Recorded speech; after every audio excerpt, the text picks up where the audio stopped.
are fighting back this week. Your moms here who are just trying to protect our children. They have a bounty on their heads every day. Turning the tables and taking aim at the paparazzi who photograph their kids. Let's say the shot of Halle Berry and her kid is going to get you 100 grand. I'll take the shot.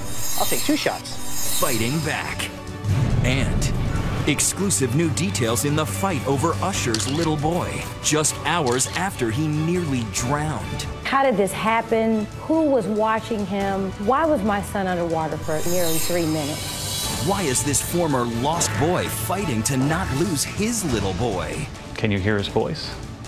I've forgotten what his voice sounds like. Custody battle royale. Plus, these celebs' kids just want to be heard, revealing intimate details and airing their parents' dirty laundry on Twitter. Kids tweet the darndest things. They're born in the spotlight, for better or worse. Here's David Muir.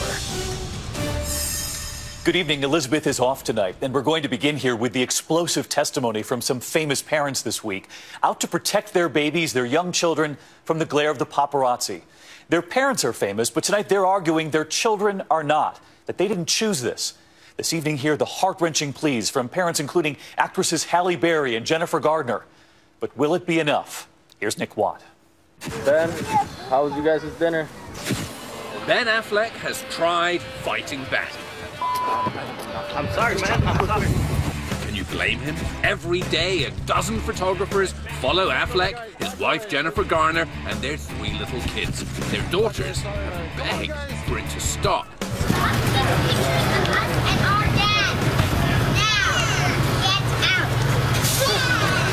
And now, their mum is taking the fight against the top-chasing paparazzi to the California State Assembly. They have a bounty on their heads every day. My 17-month-old baby is terrified and cries. My 4-year-old says, why do these men never smile? Why do they never go away? Why are they always with us? This week, Garner and another leading lady I got introduced as Halle Berry, but I'm here as a mom.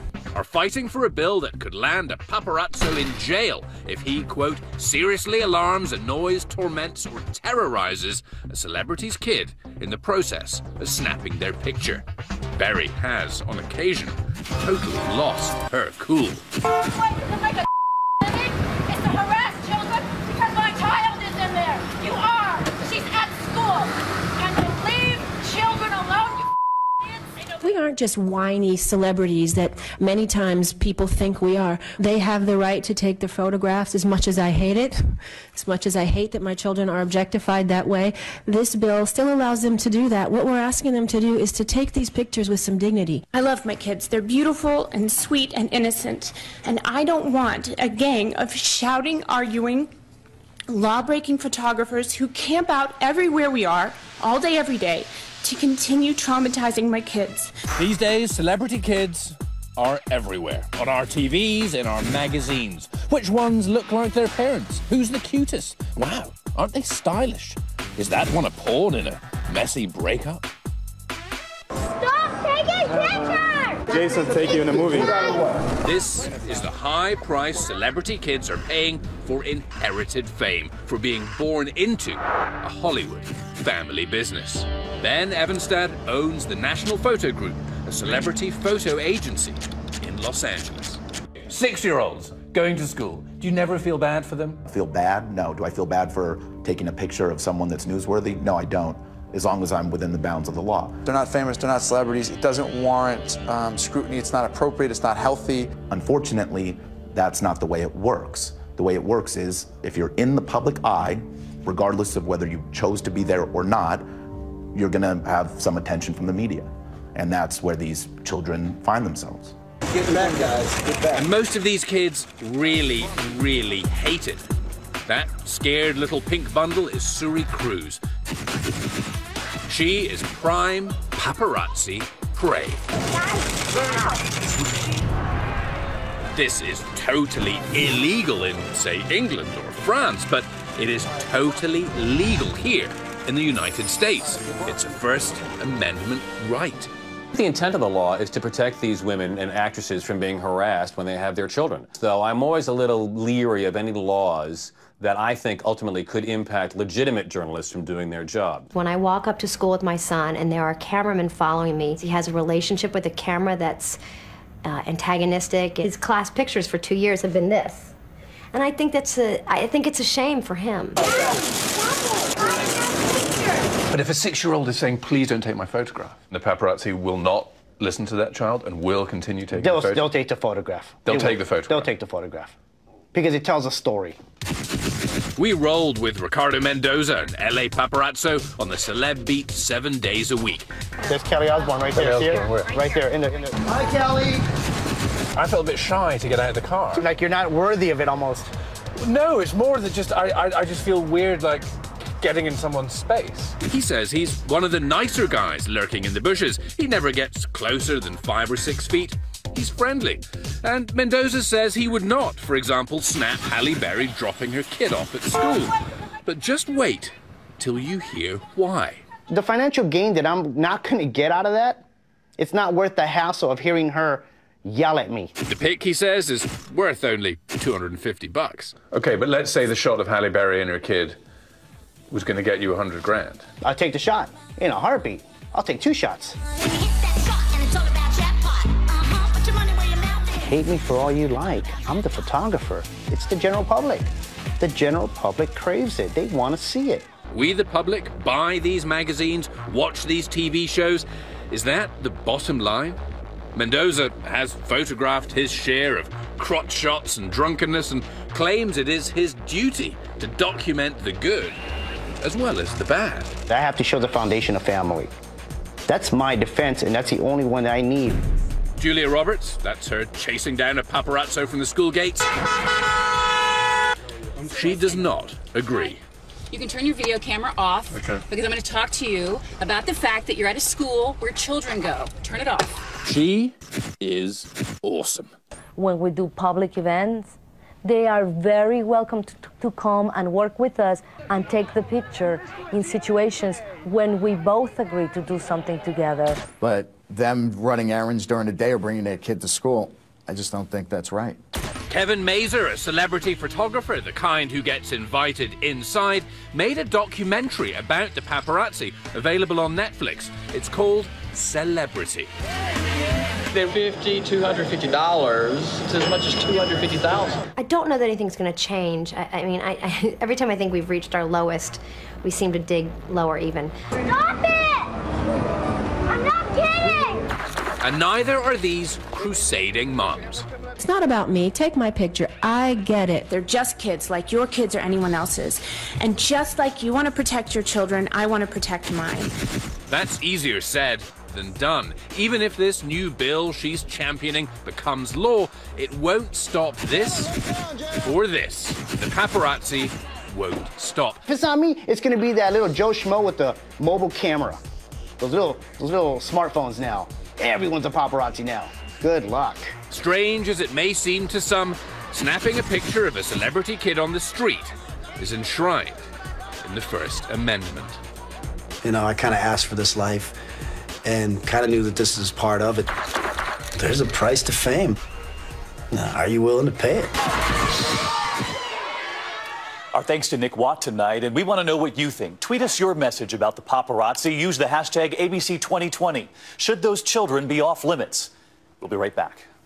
Coming up, a baffling custody dispute. Is he a real dad or just a celebrity sperm donor? This is the worst case of parental alienation I've ever seen. He's begging to pay child support. So why can't he see his own son?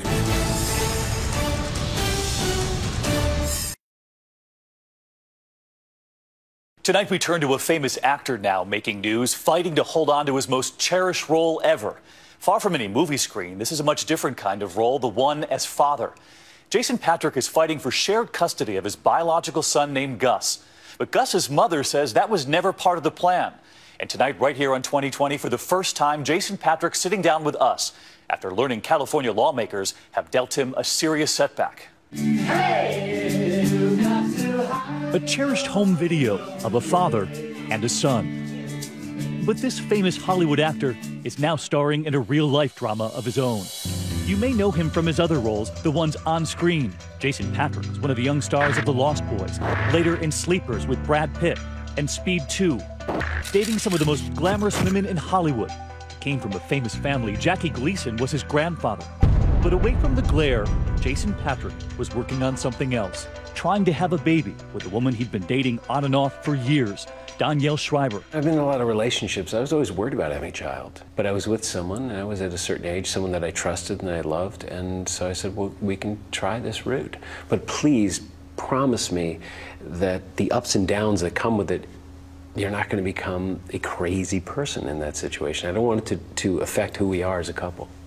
So you were a little concerned that if we introduce a child into this? The process more. But even when they would separate at times, Danielle still wanted a baby, and Jason agreed to help her keep trying. She finally got pregnant through in vitro, but Danielle says there was never any agreement that he'd play the role of father. Did you say to her at the time, look, I'll help you with this, but I don't want to be the dad? No. Would you have ever agreed to in vitro had you known that Danielle would not have wanted you as a father? Never. The word parent, if you look in the dictionary, means to beget, birth, nourish, or raise a child. And that was my intention. And then the baby's born. Baby's born. A little boy named Gus. I can't describe it. Anyone who's had a child, I mean, I was afraid to even touch him because he was so small and everything. That new baby seemed to draw the couple closer again. In Jason's pictures, they looked like a family. You were at the house every day? Absolutely, yeah. I play him music. I scratch his back. I help him articulate his fingers. Speak Shakespeare into his ear because I think that he should know that one day. He showed us the home videos, their time spent together. But that would soon end, and quickly. It was Father's Day, which also happens to be your birthday. And she gave me a big cake with Gus on it. And that was the last time you were all together? Yes.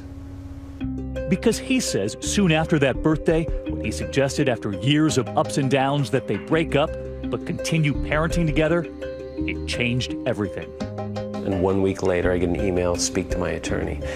I mean, I could have been knocked off my chair. It just blew me away. You're convinced she was punishing you? Oh, without question. But Danielle Schreiber would argue he was not a dad to her son, and the court ruled in her favor. And my lawyer said to me, they're saying you're not the father. And I said, what?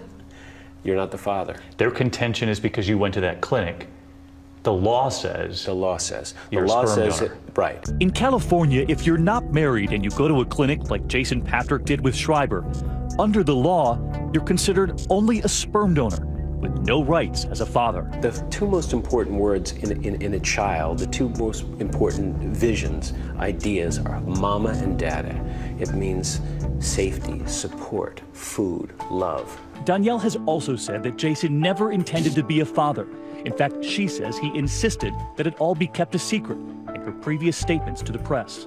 In the statement, she writes, I allowed Jason to have contact with my son while we were dating, and even then he insisted that I keep his donation a secret and uphold our original agreement. Show me the document that you have, or email where I say the word secret. In fact, he points to this document instead, where at that in vitro clinic, he signs his name next to the line, intended parent. But has now learned that doesn't hold up in court. And apparently, neither do these images. Those home videos. Listen to the question Danielle Schreiber asks her little boy. Which one is Dada? Right there? Uh-huh. Where's Dada? That's right. And Jason Patrick points to a Christmas card written by Danielle. In her handwriting, Jason, I love you more than anything. What else can I say? You've done everything. Then, for Gus, Dada, thank you for teaching me to pee in the toilet, watch airplanes, learn Beatles songs. I love you, Dada, Gus. I mean, you point right to that card and say that card proves that even Danielle looked at you as the father. The whole thing is so absurd, David. But we asked Jason Patrick about one more thing. His name, not on the birth certificate. So many people have pointed out the birth certificate, though, wondering why your name wasn't put on that birth certificate. If I can protect him from the bad aspects of my fame that I can, I certainly will. This was my idea of trying, and it worked. For 2 years, there were no pictures of Gus or me. None. You thought by keeping your name off of the birth certificate of course, that you were protecting Gus from the media glare? Absolutely. My name's Jason Patrick. But tonight, that glare is on Jason himself, fighting for shared custody of that little boy. Just this week, testifying before California lawmakers, hoping they would change the law, that loophole, he says, that labels him simply a sperm donor and not a dad to Gus. Sperm donors. A word that was never, ever mentioned in my house, a word I can guarantee you Gus doesn't even know how to pronounce. But lawmakers put the debate on hold indefinitely. As we sit here, you know the number of weeks it's been. 26 Sunday. 26 weeks without seeing Gus. No rights to visitation. What was the last thing you said to him? The last thing I said to him was, I picked him up, I put him in the car, and we drove back. I had to drive in the Danielles, and he said, "I'm missing you, Dada." I said, "That's all right. I'm going to see you tomorrow, little man." And I never seen him again. Can you hear his voice? No. Not anymore, and it breaks my heart. No. And he has a room in my house, and I don't open the door. But he doesn't know anything. You know, his little furrowed brow wondering where his dad is, he doesn't know that. And he's not a possession. And do you let yourself go there? I mean, do you ever wonder if you'll see him again? I'm going to fight till I'm dead to see him. And I'm doing things like this so he knows I've done everything in my power to make sure he has a dada. What would you say to Gus?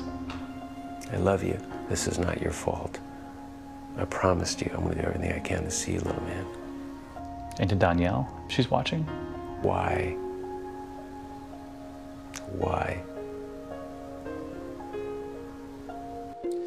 Tonight, we want to know what you make of this controversial custody case. What do you think about Jason Patrick's fight to have a role in that little boy's life? Tweet us using the hashtag ABC2020. And we'll be right back. When we come back, she took Usher to court hours after their son nearly drowned. I just was angry that it happened on his watch. Because while accidents happen, never have my children been injured on my watch. But is she using her son's near-death experience to gain an edge in court?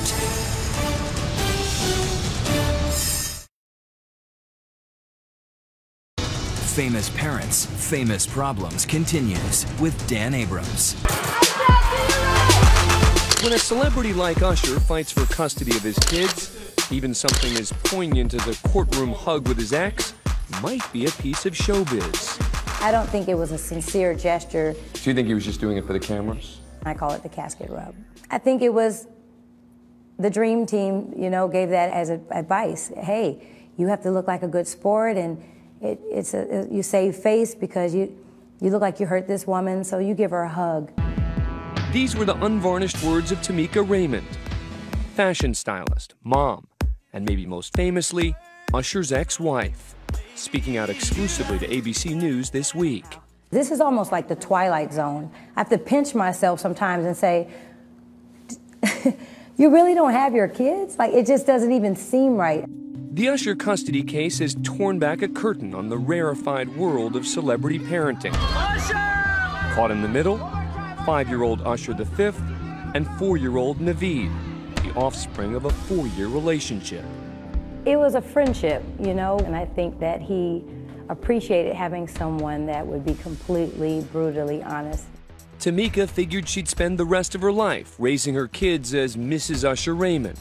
But after the couple split in 2009, the megawatt pop star fought his ex for 2 years to become one of the rare dads to win primary custody of his kids. Why do you think that the judge granted him primary custody?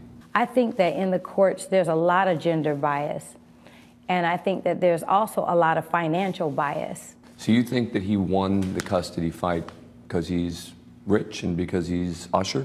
I think that played a huge role. But was it Usher's fame and fortune, or something more serious? Also at play, a sealed psychiatric evaluation that Tamika says indicated she had narcissistic personality traits. So how did things get so ugly? Because he filed for full custody. He filed to take my children away. May we approach, Your Honor? Under the current court order, Tamika gets about 10 days a month with the kids, but not the final say when it comes to basic parenting decisions. And Tamika says therein lies the rub. We're talking about 4- and 5-year-old children. I would like to be in the loop and know exactly what school they're attending. I had to see on Instagram that my 4-year-old lost his first tooth. The problem is compounded, she says, by the busy lifestyle in which Usher raises the kids. While he's out working and being a star, she says, the children are being raised by a rotating staff of hired help. I'm very concerned about the different caregivers and the different maids and the different nannies and the different family members and my kids are around a lot of different people in their father's care. The last straw, says Tamika, was a terrifying incident just last week. CPR on him. Yes, they're doing CPR on him now. Little Usher nearly drowned in the family pool after getting his arm caught in the drain. An unthinkable scene set against the backdrop of a $3 million home in Atlanta's posh suburb of Buckhead. His dad called and said, hey, there's been an accident. He cut his arm. Only this was more than a cut. The 5-year-old was reportedly underwater for almost 3 minutes until he was pulled out. I was mad because I was like, how did this happen? I just was angry that it happened on his watch. Well, actually someone else's watch, an aunt.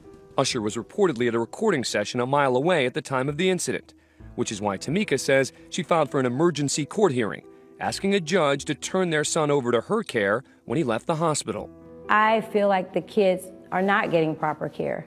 And I think the reason for that is he's not there. Usher did not respond to our request for comment, but he famously defended his parenting in an interview last year for Oprah's Next Chapter.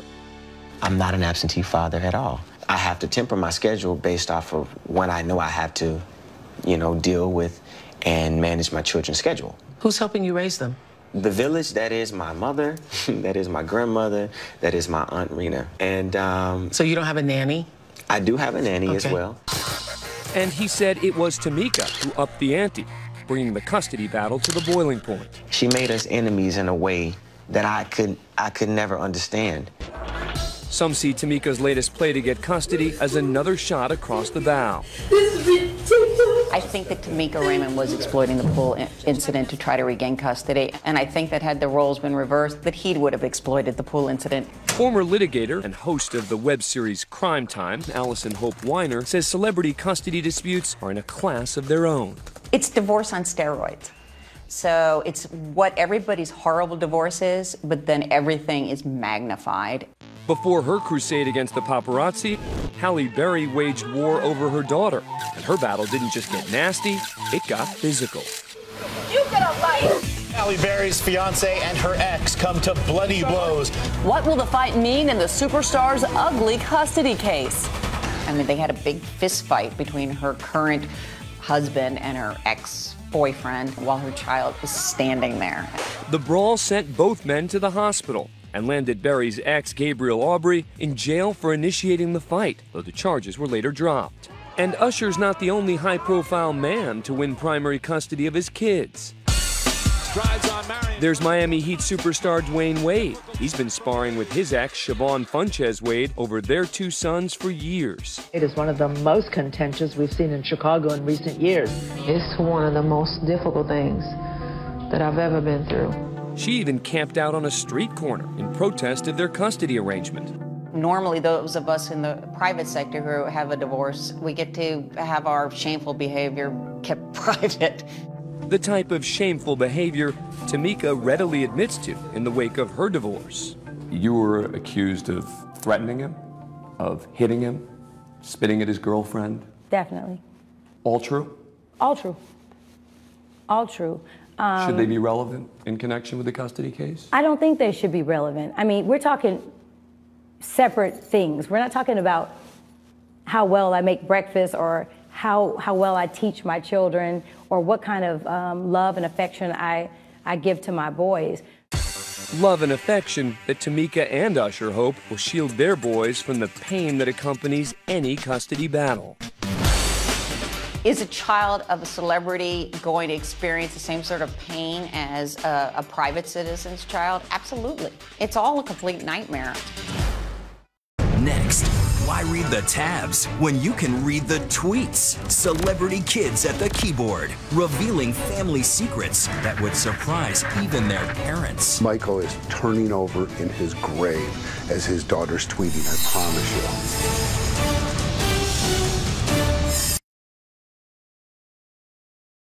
2020's Famous Parents, Famous Problems continues with Chris Connolly. If you could be somebody in a storybook, who would you be? I'd be Papa Bear because I could eat honey and Goldilocks would be sleeping in my bed.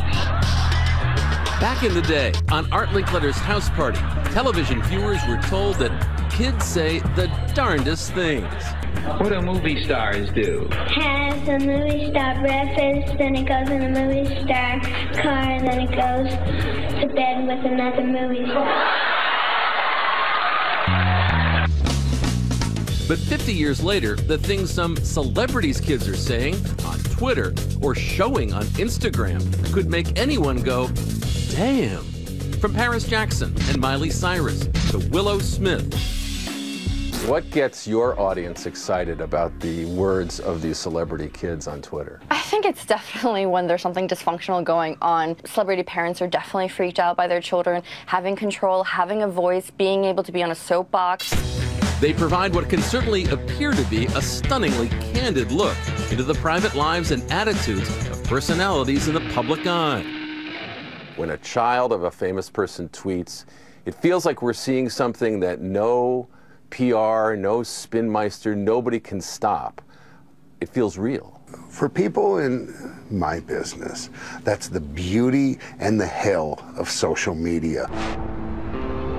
Just yesterday saw the late Michael Jackson's ex-wife Debbie Rowe sobbing on the witness stand, shocked and saddened as she recalled the June 5th suicide attempt of Paris Jackson, her now 15-year-old bio kid. The only daughter of Michael Jackson was rushed to the hospital yesterday. But already clued into her mercurial state of mind were her followers on Twitter, where Paris regularly posted surprisingly frank updates, quoting the Beatles. Yesterday, all my troubles seem so far away. Now it looks as though they're here to stay. And I wonder why tears are salty. On the family infighting that was set off by Michael's will, which excluded his siblings, fighting that threatened Catherine Jackson's guardianship. Hello, dear family member. I don't appreciate you yelling everyone things that aren't true. Thank you very much. And displaying her ever-transforming look, from her hair to her clothes. Yet for those familiar with this family, such self-revelation is a stunner. I knew Michael, and he was one of the most private people I ever knew. And when he walked from his trailer to the set, there were 10-foot curtains set up. Michael is turning over in his grave as his daughter's tweeting, I promise you. And on Instagram, celebrities' kids post photos of their revealing outfits and their luxe lifestyle, showing that these sky-high earning families aren't exactly of the people, by the people, or for the people. When you get someone like Kylie and Kendall Jenner and they come across as sort of obnoxious, it's a glimpse into their lifestyle for sure, but it's a glimpse into a very specific part of their lifestyle. Away from the bright lights, as rumors swelled about the health of Will Smith and Jada Pinkett's marriage. Their tween daughter Willow, known for singing Whip My Hair, whipped up some speculation with these morose musings. This day has been horrific. Hashtag wish life was easy. Sometimes life sucks. It's a sentiment Patrick Schwarzenegger could probably agree with. When news broke that his father's relationship with a household worker had produced a child, he took his mother's surname on Twitter, calling himself Patrick Shriver, and offered a glimpse into his state of mind by quoting these lyrics from the hip-hop act Fort Minor, a Linkin Park spinoff. She said, some days I feel like some days I want to quit and just be normal for a bit. Yet I love my family till death do us apart. Tweeting these kind of posts, these are the new catharsis for these kids. This is how they vent and say things, and I think any psychologist would tell you this is healthy for a kid to express their feelings. What's in it for them? What do they get out of it, these kids? You'd be surprised at how early in age these kids understand the power. Power that may have been wielded in the Twitterverse by Miley Cyrus. While her parents were pondering a divorce, she seems to have aimed this tweet at Father Billy Ray Cyrus. I'm giving you an hour to tell the truth, she declared, or I'll tell it for you. Then posted a photograph of him and another woman and, basically threatened him online. You can see a weird tension in their relationship and her asking him to respond to her with the power of social media. She'd delete the tweet and perhaps contend that she'd been hacked. Whatevs. Her parents have reconciled since, suggesting all isn't always unwell when kids of the famous take to social media and start making airwaves.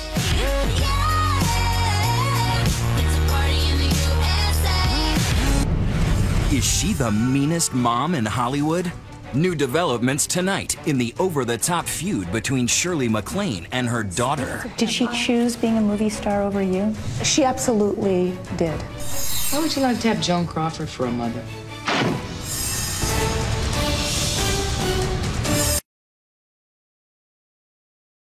Tonight, a brand new twist in the mother-daughter drama that's been playing out all year between Shirley MacLaine and her daughter Sachi.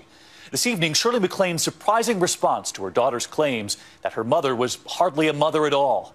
Here's my 2020 co-anchor, Elizabeth Vargas, tonight. No more hangers! Mommy Dearest is the classic movie about what it was like growing up as the daughter of a Hollywood star. Joan Crawford is the caricature of the mother no one would want. Yes, Mommy Dearest. Now the spotlight is on another Hollywood icon parenting skills, Shirley MacLaine. Her look-alike daughter, Sachi Parker, writes about her childhood in Lucky Me, My Life With and Without My Mom, Shirley MacLaine. Shirley MacLaine is bigger than life. She is a force to be reckoned with, and she's big in everything she does. She's big in eating an ice cream sundae.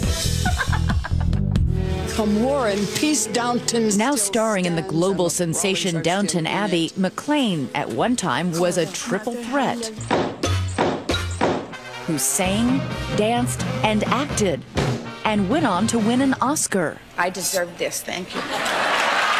For her portrayal as a mother who has a love-hate relationship with her daughter in terms of endearment. Why should I be happy about being a grandmother? But MacLaine's real-life daughter, Sachi, says that despite the glamour, her childhood wasn't a fantasy, but more of a nightmare. Your mother was absent most of your life. Yes, she was. She was very absent. I was very lonely, definitely, and I still struggle with abandonment issues and loneliness. She was always happy to see you for about 4 hours, and then suddenly you became an intolerable burden. Ah, Mom. 4 hours? That was the time limit? Pretty much, yeah. As a young child, Sachi was sent to Japan to live with her father, Shirley's husband, businessman Steve Parker. You didn't go by yourself when you were 2. Yes, I did. You were in an airplane by yourself when you were 2 years old to Japan? Yes. It was a propeller airplane in those days where it took a couple of days, I believe. Well, who took care of you? The stewardesses on the flight. Going up? No, excuse me.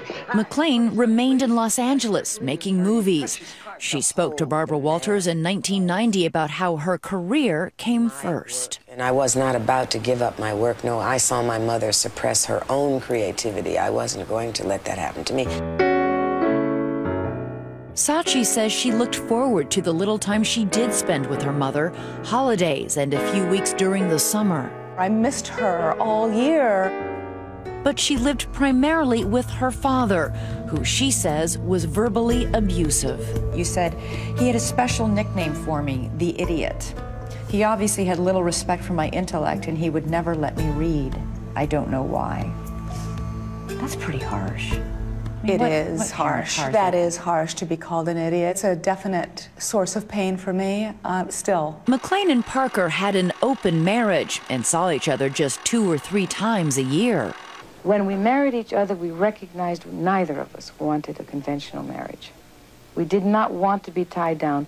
And neither of them were. Sachi says while her father lived a lavish lifestyle, she was often left home alone. Yuki Banks is a childhood friend. Sachi would call me because she was all alone. And I said, "Where's your dad?" "I don't know where he is. I'm all alone." The pattern of neglect would continue when, as a young teen, Parker was at a boarding school in Europe. One Christmas, she says, neither of her parents showed up when the school closed to take her home. Where were your parents? Where was your mother? I don't know. I laugh now, but I have to say, at the time, it was very scary. I was literally stranded, and I did not know how I was going to make it through the night. How old were you? I was 14. By yourself? Yes. No idea where your parents are? No and idea. They have no idea where you are? No idea. And it's Christmas? That's right. Seeing her distress, some kind strangers took Sachi in for 2 weeks. Did you say anything to your mom when you finally spoke to her? Like, Mom? I did not, because I was really brainwashed by the Japanese culture, but really by my father. Never to inconvenience people. Or cause any kind of trouble. Once, McClane was upset, Sachi says, when she and her friend Yuki couldn't find their airplane tickets. And she had already decided that Yuki and I had cashed them in for money. So she put us in separate rooms and interrogated both of us.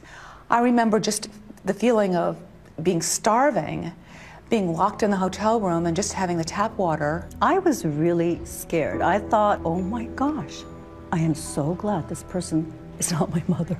Sachi says she recognizes her mother in this clip from the movie Postcards from the Edge. I came from nothing, and I made something out of my life. I think you should just get over what happened to you in your adolescence. It is time to move on.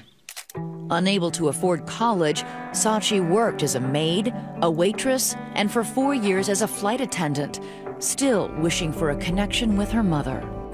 I would look up and the in-flight movie would be the turning point. She was right there and I would just yearn for her, and yet it was a movie. Sachi wanted to be in movies herself, but she says her mother did little to help. She did appear in Back to the Future. Who is that guy? And Star Trek: The Next Generation. He's missing 3 coastal struts on one side. But her career never took off. What's the matter? In 1986, she and her mother made a Diet Pepsi commercial together. Oh, Mom, I really wanted that job. Listen, when one door closes, another door opens. I always learn more from my failures than I did from my success. That's kind of her. Perhaps she wrote the script. I don't know. In the mid-'80s, Shirley MacLaine took an otherworldly detour from acting and became a best-selling author of New Age books proclaiming her belief in reincarnation and UFOs. It was during that period that Sachi says MacLaine told her that Steve Parker was not her father, but actually a clone of her real father, Paul, who was orbiting in space. That story is so crazy. It's crazy. Yeah. I mean, who believes a story like that?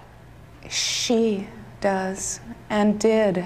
I mean, most people would say somebody believing that has a screw loose, to be honest. I choose to believe that she was wide-eyed and so full of wonder.